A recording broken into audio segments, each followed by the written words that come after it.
Hi, this is David with David's Tutorials. In this video, I am going to show you how to make one of my favorite cakes of all times, a very startling fruit cocktail cake.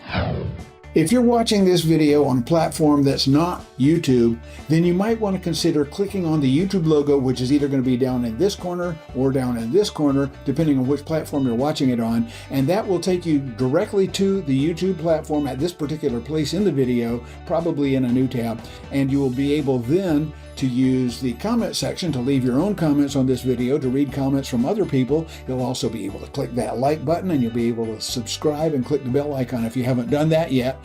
But that's one way to watch this video and give some good feedback.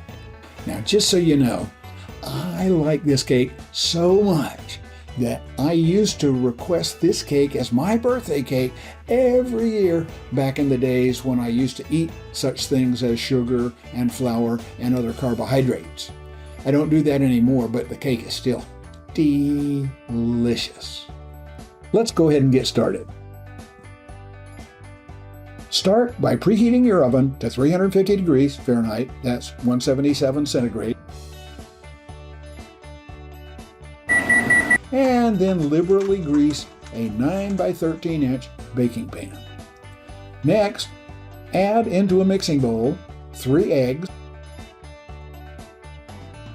1 1/2 cups sugar, 1/2 cup or 1 stick of butter, be sure it's softened, and 1 teaspoon vanilla.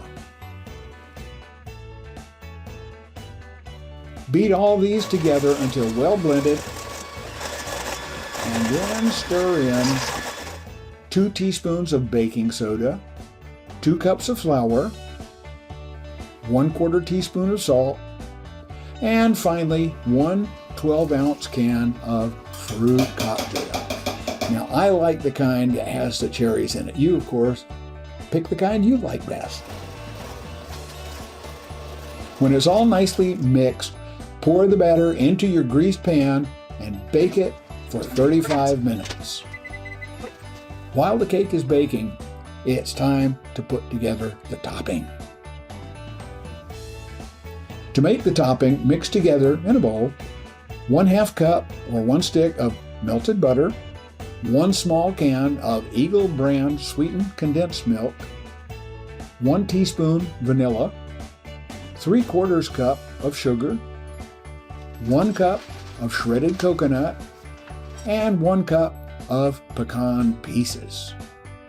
When the cake is done, immediately pour this topping onto the cake while the cake is still hot. This will allow the topping to melt into and soak into the cake. Once the topping is on the cake, you really need to let it cool before serving it. It's hard to do. It's going to be difficult to wait. I know it looks so good you want to try it out, but it's better when it's cool. Trust me on this. It's even better when it's refrigerated overnight. Now that the cake is cool, let's sample the finished cake. You definitely need to try this cake. Once you do, please come back to this video and leave us a comment down in the comment section and let us know how you liked it. Even if you didn't like it, let us know that as well, because not everybody likes everything. But this is a great cake, and I think you will like it. And once you do try it, you're going to understand why it is I requested this cake every year for my birthday cake.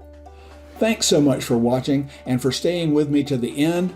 If you thought this video was a great video, or if it was just helpful in any way, give us a great big old thumbs up.